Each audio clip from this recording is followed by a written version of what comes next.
It's Darren Collison Live, or ClipperBlog Live, or whatever the heck it is, because Darren Collison is just taking over the Clippers, and this is now his team. The Clippers pull off one of the best comebacks in playoff history, down 22 in the first half, down double digits with under 10 minutes to go, and the Clippers end up winning it 101-99 over the Thunder. Once again, Lawler's Law prevails, and the Clippers tie the series at 2. Fred Katz's here to talk about this incredible win, along with Hardwood Paroxysm's Jack Winter. Jack, how's post-Mark Jackson Oakland treating you?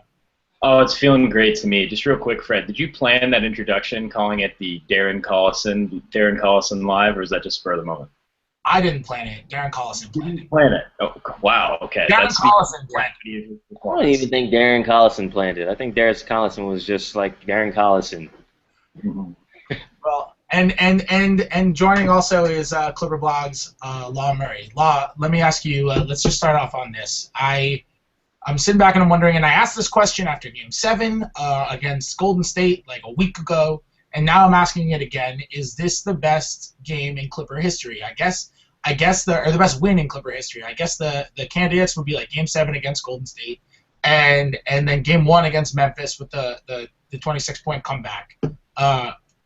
Is this that? Is this better than the Nick Young game? Is it better than the Game 7 game? No, it's not better. It's not better. And I'm saying this completely objective. Well, I do everything completely objective. Y'all know that by now. But I'm looking at this game, and the comeback was more like, holy crap, they won that game? They won that game?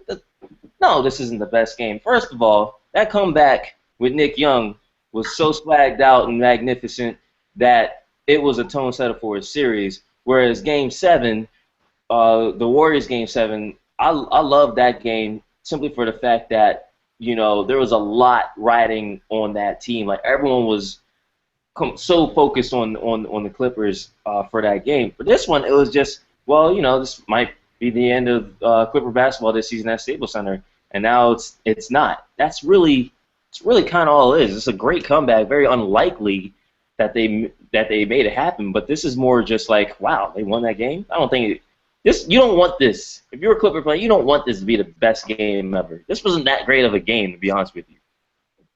Well, in terms of the quality of the game, I'm not sure that it was a great game, as you just said, Law. But in terms of drama and all that stuff, there was a lot to like about today's game. But you mentioned that 26-point comeback from round 1 was it round 1 last year?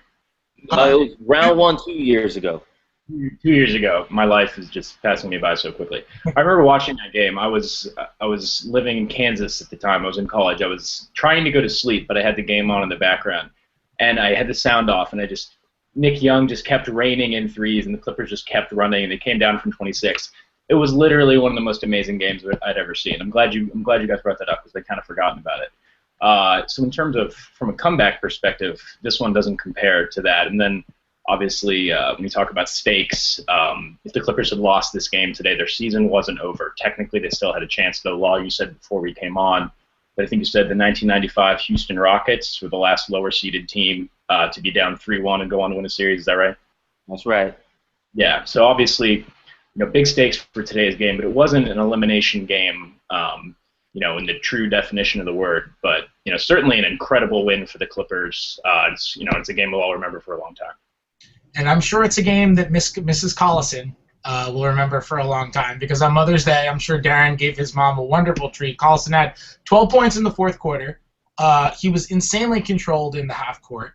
And I have to preface this by saying, on ClipperBlog Live, we've been very critical of Darren Collison, especially the last few games. We've been critical of his defense. We've been critical of the way that he's been defending Russell Westbrook and the way Westbrook's been posting him up, how he can get out of control on the offensive end. He tends to turn it over. And this is the podium game. Literally, as I speak, Darren Collison is on the podium on NBA TV right now to my left. So this is quite literally the Darren Collison podium game. And I think they were going to remember this as the Darren Collison game. Just like that comeback against Memphis was the Nick Young game. It wasn't the Reggie Evans game or the Chris Paul game. It was the Nick Young game.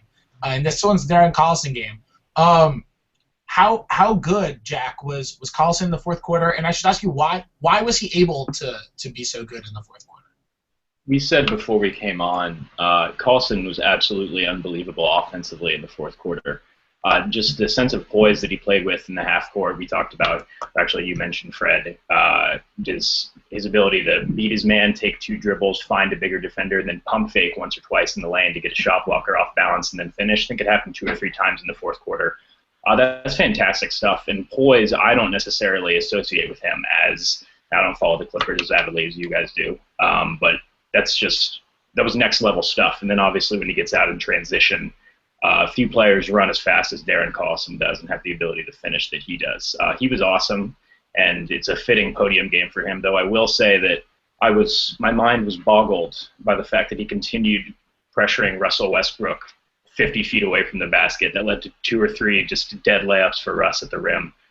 I don't know what that was about, but I guess you kind of have to take the good with the bad with Darren today. Here's the thing about Darren Collison. The criticisms with him is not he is not your traditional conventional point guard or backup point guard in the way that you put him in and you trust him to keep the ball rolling and to continue making sound decisions and whatnot. He's 6 foot, 160 pounds. He's about as big as I am. And the bottom line with him is you want him off the bench scoring.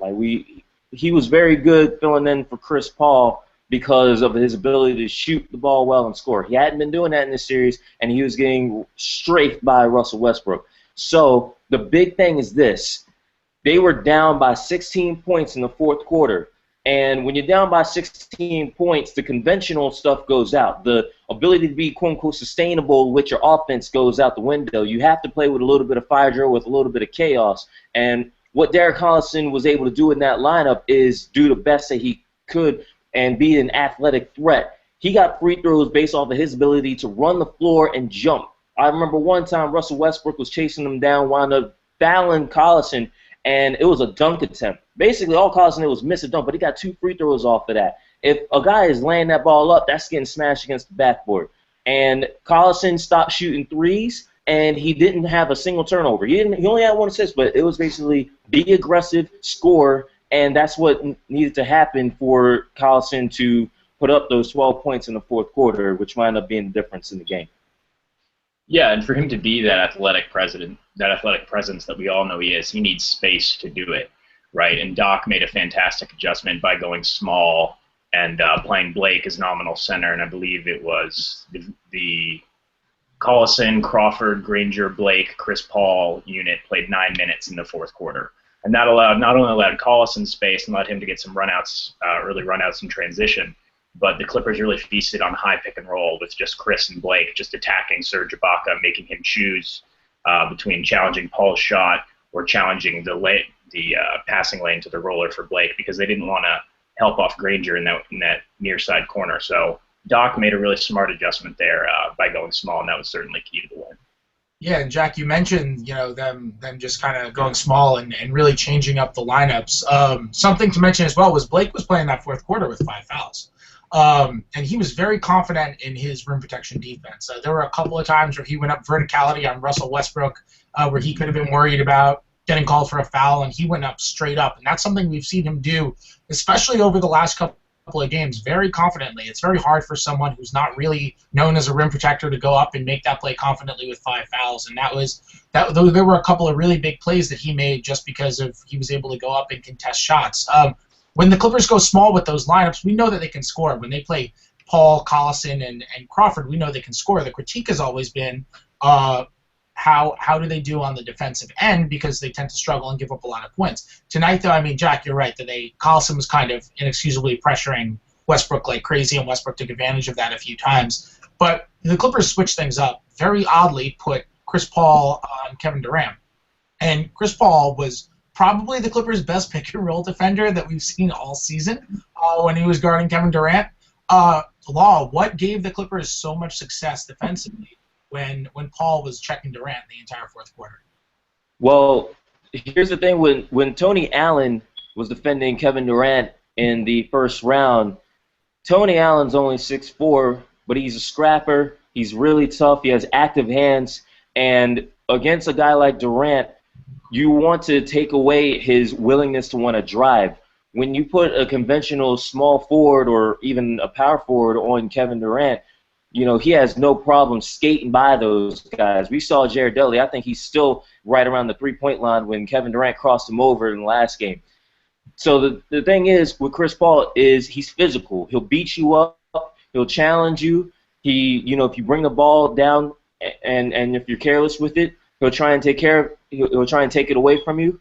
And in this one, yes, it was Chris Paul one-on-one on Durant, but the Clippers did something that they absolutely have to do, considering they're never going to have the physical advantage against the Thunder, and that is they blitzed Kevin Durant. They blitzed Russell Westbrook. They forced turnovers. And if you're going to be out-rebounded, I said this at CBL at the end of Game 3, if you're going to be out-rebounded, you must force turnovers and you must take care of the basketball. And I believe the Clippers were a +8 or 9 or something like that in the turnover differential. Durant had 8 turnovers himself. Westbrook had 4. If you're going, you have to blitz these guys, and it worked out for the Clippers. They got some steals where guys were just passing it right in their laps.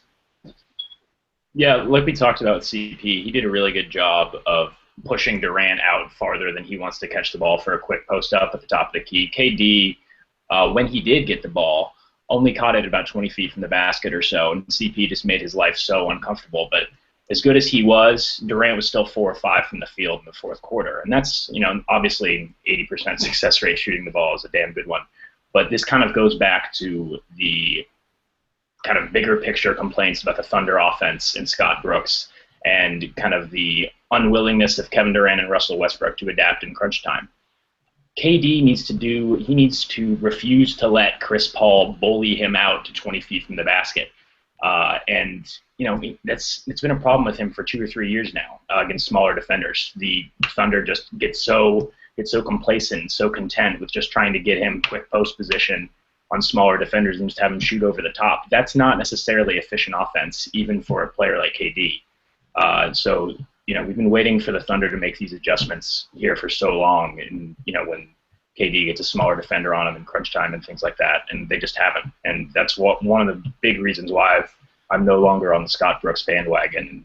I think it might be time for a change unless the Thunder. You were on the Scott Brooks bandwagon? Yeah, I didn't want to say bandwagon, but I was kind of a defender of Brooks because of the culture he helped develop and instill in OKC, and I was hoping that he'd develop with the way his players developed, but he's been unwilling so far. And whether or not it's an unwillingness or he doesn't have the mental acumen to do so, that's the question. I'm starting to believe it's the latter. So. Yeah, I thought tonight was a nice microcosm of results, kind of losing out to process. In the end of Game 3, we saw Chris Paul have to cover Kevin Durant when the Clippers switched on a pick and roll, and Durant got the ball basically around that right elbow where he was hanging out a lot tonight when Paul was guarding him in the fourth quarter, and Durant posted him up at around maybe 16-ish feet and turned around and hit this insane shot, which was basically the dagger for the game, just an absolutely ridiculous fadeaway, which he swished in. It was an unbelievable shot. But if you're the Clippers, you look at that play and you think, what am I supposed to do about that? When you've got Chris Paul guarding Kevin Durant, that's pretty much the first shot that you want him taking, just an insane fadeaway from 16, 17 feet. And if he makes it, then you just tip your cap and say, well, Kevin Durant just makes amazing plays sometimes, and that's exactly what he did. But even Kevin Durant or LeBron James or Russell Westbrook or Chris Paul or Blake Griffin can't make amazing plays all the time. And so it's tonight we kind of saw Paul play out that same process and push him up to the elbow and force him into those same sorts of shots. And this time, they might have been going in, like Jack said, 4 out of 5 times, but they stall the offense. I mean, that's the problem with the Oklahoma City offense that we see all year. It stalls. Scott Brooks doesn't instill second options in those plays. It's basically one play, and if it doesn't work, then they ISO, or maybe they run a pick and roll with Ibaka, and that's kind of it. It's basically all improv if the first option is not there. And that's a huge problem with the Scott Brooks offense. I mean, the other thing that I thought was so weird with Brooks, which I think we should at least mention, which has nothing to do with the result of this game, was that he didn't foul with a 3-second differential and down 2 with no timeouts, which is not new for Brooks. This is like Brooks's coaching strategy. And I don't know if anyone's ever actually asked him why it's his coaching strategy, but like we saw him do it against Memphis, and he got lucky because Russell Westbrook got a steal against Conley. Today he got lucky that the Thunder got off a shot because Blake Griffin put up a shot early in the shot clock. Very strange. I want to know, Jack, why in the world don't teams just dribble around for 24 seconds and then literally just throw the ball up in the air and then let it come down and the clock runs out and the game's over? I was hoping you wouldn't ask that because you asked it before we came on the air, and I had no answer for you. I'm not sure. That I guess that who was it? It was several years ago. I can't remember. Michael Ruffin, Washington, And Mo Pete, right? right? Yeah. The clock's about to expire for the win, and Michael Ruffin gets the ball, throws it up in the air. Morris Peterson, I believe playing for the Toronto Raptors at the time, catches the ball and puts up a game winner because Ruffin didn't throw it high enough. Perhaps that's one reason, Fred. Another reason, it just takes a keen, innate thing that, that's a feeling thing, I guess, and it'd be a bold play. It's like there's a reason why we remember Magic doing it in the '80s, throwing the ball down the court, when to win a game as clock expired. That was a special play for a reason. Fair enough. Although I have to say, I feel like if anybody is going to be heady enough to pull off that play, it's probably Chris Paul, right? I mean, I feel like that would be like the ultimate Chris Paul move. But let's move on from Scott Brooks, because the Clipper defense in general was much improved even throughout tonight's game. The Thunder started off the game 7 for 7 from the field, and they finished shooting 38% for the rest of the game. After that, I think they only made 2 of their final 15 threes. So, Law, what was the difference tonight in the start of the game for the Clippers versus what they kind of adjusted to as the Thunder continued to kind of squander those offensive opportunities? I really feel like the Clippers just took advantage of Durant and Westbrook getting a bit too comfortable and falling into bad habits again. Bad habits being shot selection, bad habits being the turnovers, and bad habits being the other Thunder players pretty much falling in the background and not really doing much. Durant and Westbrook combined to shoot 22 of 46 from the field, and the other Thunder players combined to shoot 11 of 29 from the field. Durant and Westbrook, again, they combined for 12 turnovers. So if you're the Clippers, you knew that, number one, we can blitz these guys, and they're going to get comfortable. They're going to get shots. They're going to get to the line. But if those two guys are doing so much, if they're so much a part of the whole Oklahoma City pie and the other guys are forgotten about, you have a shot. And that's what happened. Durant and Westbrook had great statistical outputs. They went off, but the others, as Shaq would say, the others went silent. Ibaka only took 5 shots tonight, which is crazy. Didn't make a shot inside of 3. You just mentioned Ibaka taking 5 shots. He took 2 shots after the first quarter.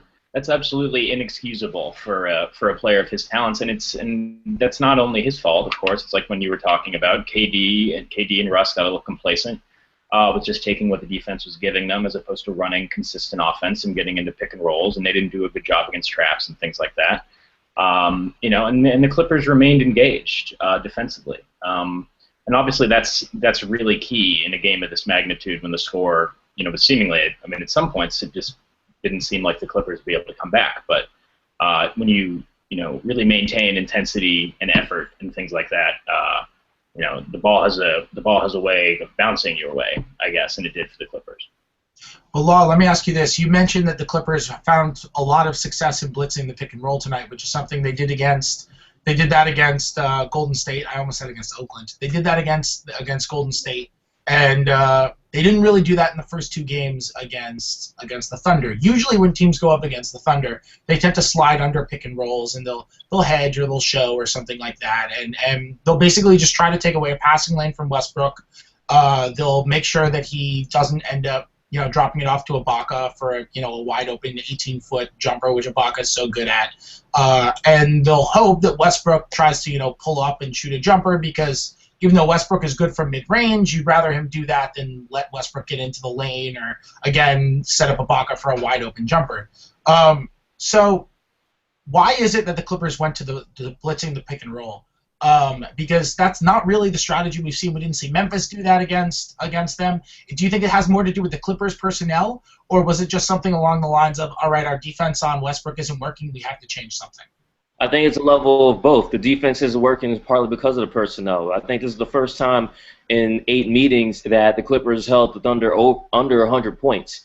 And we talked about this at the end of Game 3. The Clippers have a bunch of smaller, unathletic wing defenders, and the best thing that you can do is not be conservative. The Clipper scheme is sort of conservative in a way, where they'll let you take the jump shot. They'll be confident that they can cover the jump shot. They funnel things to DeAndre Jordan.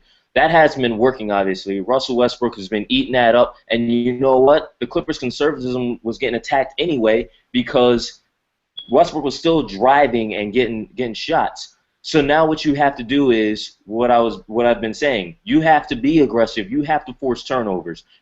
These guys have been really efficient, so now you have to bring the fire to them. You're going to get beat. You're going to foul sometimes, and these guys are going to get engaged. But to get to Westbrook, you have to get him into a different kind of game. Westbrook is such a different kind of point guard when he's playing in control and efficient basketball. If you can get him out of a rhythm, you're going to get burned sometimes, but you're also going to play a type of game that will let you get into it, and that's what the Clippers have to go to for the rest of the series. With elite players like KD and Russ and even Chris Paul, LeBron, guys of that nature, I'm a big believer that you have to make them see bodies. You can't let them get too comfortable, and you can't let them get into a rhythm. And I think it especially applies to KD and Russ. We all know the strides they've each have made as playmakers here over these last 2 or 3 years. Most notably, probably KD this year as a passer, and then Russ probably starting last year. But they're still scorers first, and so if you make them pass the ball and force them to get the ball out of their hands, that's not where they're most comfortable. So I think that was a smart adjustment by Doc today to make sure that they wouldn't get into that kind of groove that they're likely to get into if they're just kind of playing isolation basketball and getting in one-on-one situations. Let's take some questions from people watching. The Clippers, now granted, we're talking about how much better the defense was really after the first quarter when I think the Thunder shot 36% in that 65% in that first period. And so we talked about, the improvement on defense, but, we've still seen Westbrook go off for stretches, Durant go off for stretches, and Clipper Androgynous in the comments section wants to know, do you think that there would be times where the Clippers, maybe for short periods of time, would go to a zone defense? That's not something we've seen from them, and he notes this as well. It's not something we've seen from them really at all this year. They don't really ever go zone. But is that something that maybe you go for short stretches against them in this team, or is that something you've never done it before? You don't bust it out in the playoffs, especially after a win when you've seen maybe this defensive formula works a lot better. Law? You know what? Here's the thing that a lot of basketball fans who don't always play have to understand. A zone still has a lot of man principles, and when you're in a zone, you have to make sure that you're still attending to a man. So in a way, the Clippers are playing some zone. I saw a little bit of zone principle. I saw when you get these mismatches, I think Game 3 they try to have J.J. Redick, defend the screen and roll, for example. I think the Clippers are trying to place guys in certain areas of the floor and then, say you're going to jump on the ball, you're going to play defense this way. And so I actually think that this is a back pocket thing for Doc Rivers. If you want to put a little bit of fire zone, some 1-3-1 looks in there, I think that this is an option. I don't think this is something that you want to start a game out with. But if the Clippers get into a situation where they got to come back again, I think you might see it, and I think you also will see it reflected in the lineups that they put out. I think Danny Granger, the thing is he didn't have a great statistical output, but it's a different kind of look where, okay, he's not the man-to-man defender, but he's 6'8" and he's long, and I think we definitely might see some zone principles in the remainder of the series. Yeah, absolutely, I agree with you. Especially in the NBA, you mentioned kind of more of a matchup zone. You kind of need to do that because players are so talented. You can't just sit back in like a high school or college zone and let teams bomb away from three. But I agree with you that the Doc would be smart to do that in certain situations, just for 4 or 5 possessions, to go to like a back pocket zone or something like that. But I don't think you can get away stray too far from your core defensive ideals that they've practiced all season, or the Thunder will eat them up. Let's move on to another one. All right, this is a fun one. Fill in the blank based on what we've seen. This is from Matt G on Twitter. Fill in the blank based on what we've seen through 4 games. The Clippers will win Game 5 if blank. Jack, what's your answer for this? Law mentioned it actually. We were just talking about the impact of Darren Carlson, and I think the Clippers really need strong contributions from their bench, and even more than their bench, than just their kind of ancillary wing players, guys like Collison, guys like Redick. It'd obviously be nice if Matt Barnes could hit an open shot every now and then. The Clippers did by far better today when Barnes was on the bench. It's going to take some quality, strong efforts like the one we got from Collison today from the supporting pieces. Yeah, here's the thing about the bench. In Game 3, Caron Butler and Reggie Jackson had 14 each. Today, the Thunder bench had a combined 19 points, whereas Crawford and Collison had 18 each. And we've been saying this should be a Jamal Crawford series. If last year's was a Blake Griffin series, this is a Jamal Crawford series where you're the sixth man of the year, you kill these dudes all the time. This is a team that gives up jump shots all the time, and if you hit those shots, if you put these dudes on skates, then he should eat every game.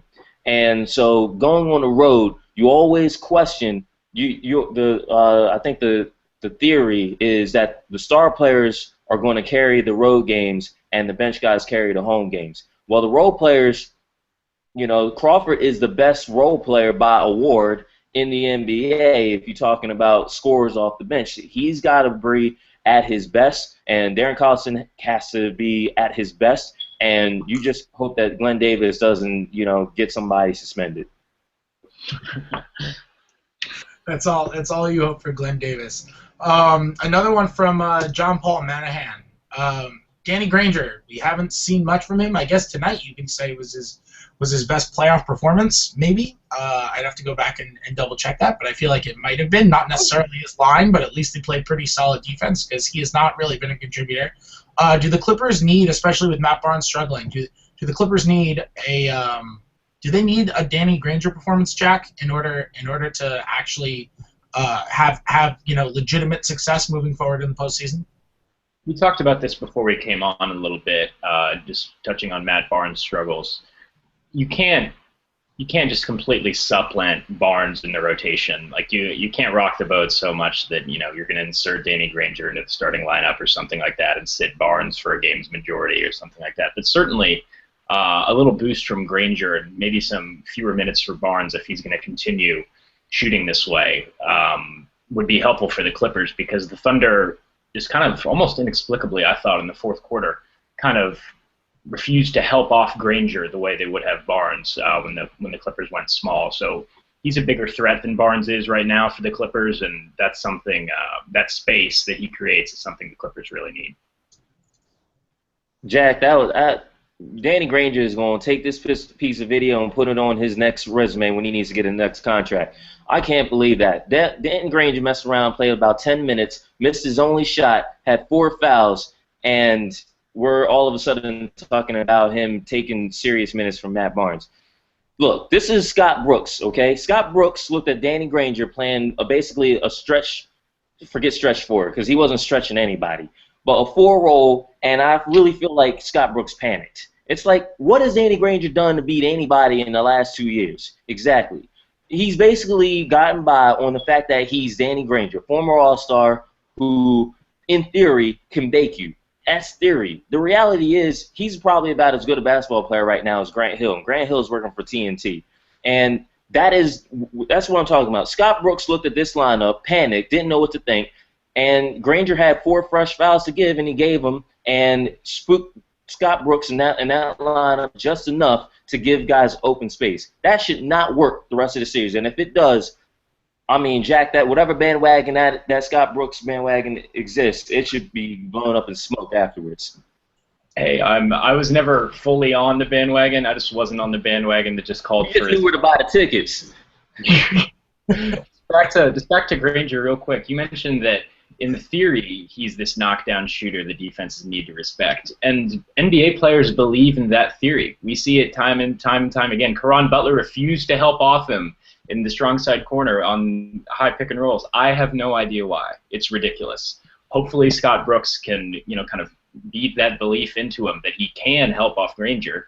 But he didn't today. And if the if the Thunder aren't going to, Whether Granger's knocking down shots or not, I don't think he will. But he's creating space that Chris Paul and Blake Griffin need in the high pick and roll.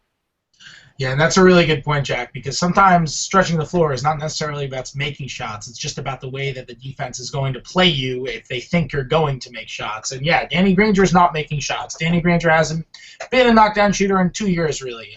But the Thunder are kind of respecting him to a point that they think he is a knockdown shooter, which is kind of weird and inexplicable, but it's happening for some reason. And Danny Granger's not the only one missing shots. This is kind of what we need to end on. This is an incredible comeback, an unbelievable win. It was like I was just on my couch screaming on the top of my lungs with every Darren Collison treat that he was just giving us. It was so fantastic. Usually he's way more trick than treat. Tonight it was all treats with Darren Collison tonight. So exciting.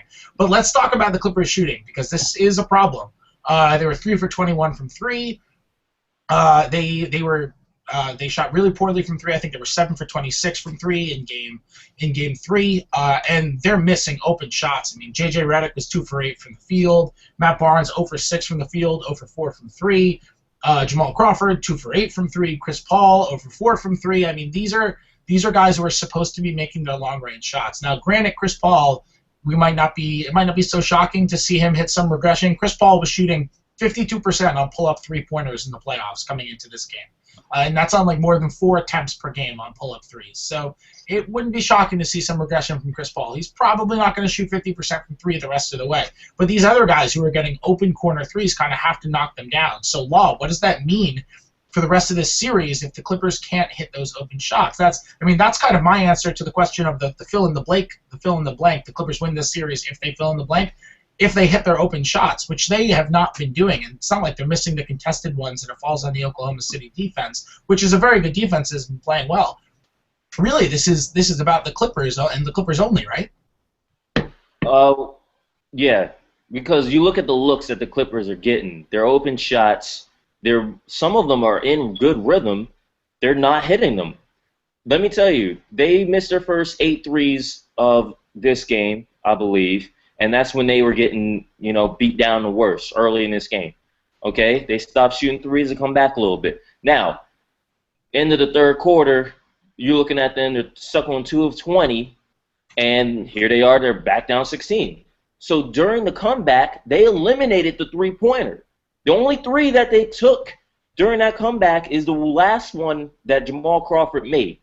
And so if you're the Clippers, you have to understand you don't need to force the 3. If anything, the fact that they're taking and missing so many is hurting more than the fact that they're not making them, if that makes sense. And so obviously if you're J.J. Redick, if you're Matt Barnes, if you're Jamal Crawford, Chris Paul, the shooters, yeah, you want to make shots. But it's more important to get good shots and to focus on, getting in the rhythm and to just take more advantage of Oklahoma City's defense in other ways than it is to just focus on that three-point number. They've nearly shot themselves out of this game. They lost game 3 because they went 1 of 10 shooting threes in the second half.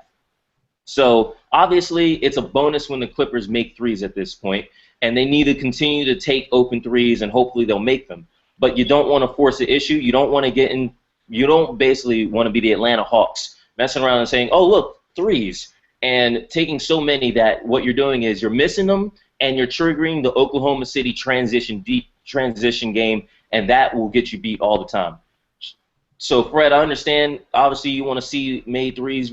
It's fun to see threes being made, but you have to play within a very good offense that doesn't need to rely on the three-pointer. Well, there you go. Law totally shooting me down. Apparently, the Clippers going 3 for 21. Good thing.